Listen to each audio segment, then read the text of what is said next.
มา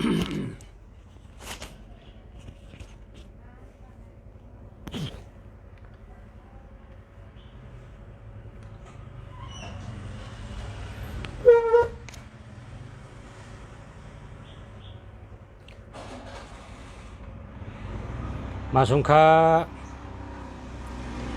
มาสงขลามาสงขลา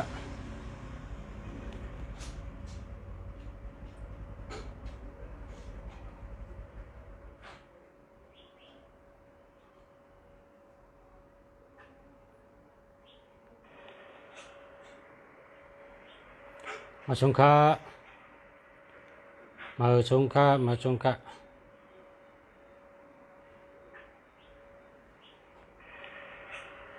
มาสงขลา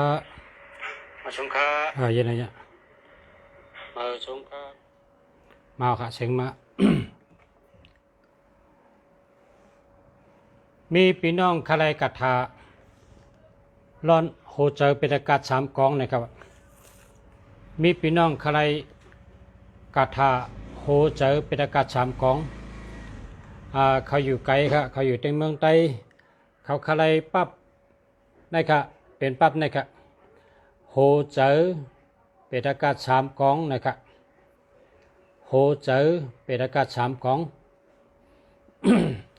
ที่ในเมืองใต้ก็ชื่ออะไรฮะมีหลายที่อยู่ครับอันนี้เป็นโหเจอเป็นอากาศสามกองนะครับนะ เพราะว่ากัถาอันลุงเสียเอาออกมาตัดในมีนั่นเองครับกัถาโหเจอเป็นอากาศสามกอง เป็นกัถานะโมพุทธายะมะอาอุอุอามะนะมะอาอุนะมะอาอุนะมะอาอุนั่นเป็นกัถาอยู่เนื้อปั๊บนี่ครับอยู่เนื้อปั๊บนี่ครับเนาะเพราะว่าอันกว่าซื้อที่เมืองใต้ก็มีหลายที่ครับด้านขายเล็กใต้มีอยู่นะกระทำด้วยกันนะเอาอันนี้กันนี้เขาว่าปั๊บโหเจอเป็นอากาศสามกองในสองมีค่าเนี่ยนะอันนี้มีไข่ครับในเมืองใต้มีไข่พี่น้องเขาอยู่ในเมืองใต้ใครอะไรนะแล้วก็แต่ก็ซื้อกันแล้วเนี่ยครับว่าซื้อในเมืองใต้มีอยู่ครับค่าส่งไม่ไหวในเมืองใต้แล้วพออยู่ในเมืองไทยก็สั่งมาติค่าการส่งไปชนิดบันทันนะ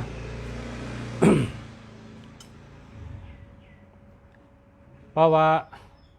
เมื่อเดี๋ยวในตีห่อปันอันหลุดใจกำเดียวนะครับเขาหลุดใจกำเดียวย้อนอาข้างพอมีพี่น้องผู้ถ่อมยินเท่าเขาได้ก็หักกูก็และพอมีพี่น้องเขากูก็ค่ะขาหักกูก็ค่ะนับย้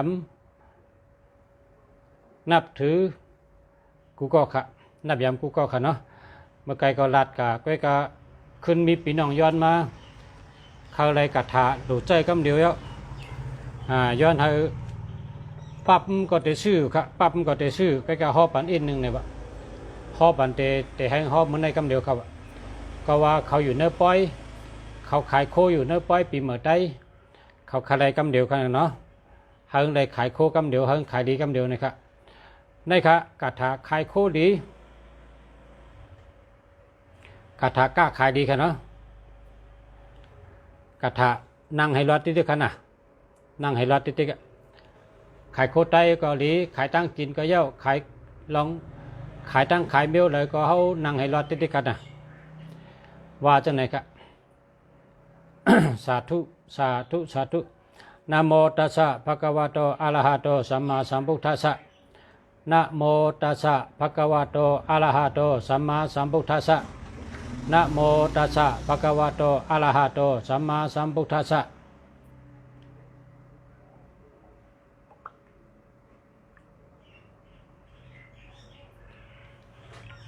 ปุกธรรมนำมาเงินธรรมนำมาคำสังคำนำมาโคของเอหิมะมะปุกธรรมนำมาเงินธรรมนำมาคำสังคำนำมาโคของเอหิมะมะปุกธรรมนำมาเงินธรรมนำมาคำสังคำนำมาโคของเ เอหิมะมะพุกธรรมนามมาเงินธรรมัมนามมาคำสังคำนามมาโคของเอหิมะมะพุกธรรมนามมาเงินธรรมัมนามมาคำสังคำนามมาโคของเอหิมะมะพุกธรรมนามมาเงินธรรมัมนามมาคำสังคำนามมาโคของเอหิมะมะพุกธรรมนามมาเงินธรรมัมนามมาคำสังคำนามมาของเอหิมะมะพุกธรรมนามมาเงินธรรมัมนามมาคำสังคำนามมาโคของเอหิมะมะพุกธรรมนามมาเงินธรรมัมนามมาคำสังคำนามมาโคของเอหิมะมะว่าจะไหนว่าติ๊กๆนะเอาน้ำหมากปากแปดก็เลยนั่งให้รอดก็เลยก่อเหตุก่อตั้งให้รอดก็เลยขายตั้งขายให้รอดก็เลยชุกให้รอดก็เลยนั่งให้รอดก็เลยนะอันนี้เป็นกถาห้องเงินกถาห้องเงินกถาก้าขายดีกถาห้องเงินกถาห้องคำนะห้องเงินห้องคำเฮารถจังไหนที่ค่ะก็เลยวาสนาป้าก็เตรียมไว้หมายไว้อันที่สู่เจ้าอยู่เมืองใต้เหย้อนมาก็สู่เจ้ากดแช่ไว้น้ำกดแช่ไว้ในเครื่องในพงเจ้าเก่าแล้วก็เตรียมไว้นะเตรียมไว้โกงหายเตรียมไว้หมายไว้พอเตรียมมาก็รถกูวันรถตาเสค่ะรถกลางค่ำกลางเนื้อรถกลางวันรถเมื่อไรก็ได้เข้าตันเมื่อไรก็รถเมื่อนั้นน่ะพอรถติดก็เงินเด็กเข้ามาติดค่ะในเป็นกถาห้องเงินห้องคำเข้ามาจูค่ะ เอาในค่ะเนาะพอไม่พี่น้องเขาดีชูเจ้าย้อนมากถาดีกถาก้าขายดีกถาขายโคดีกถาดีอะไรน่ะอันว่านั้นที่ชูเจ้าย้อนมานั้นชูเจ้าก็เตรียมไว้น่ะเตรียมไว้หมายไว้อันนั้นก็กดแชร์ไว้ในพงแชร์ไว้ในเครื่องน่ะแชร์ไว้ในโทรศัพท์แชร์ไว้ พอแชร์ไว้ก็มันหายนะมันเต็มหายถอดมาเลยก็เลยพอจำหมดเตรียมก็เตรียมไว้หมายไว้นะกว่าตั้งเลยก็อ่านติ๊กๆกว่าตั้งเลยก็อ่านติ๊กๆพอ2-3 วันมันก็ต้องค่ะพอต้องแล้วก็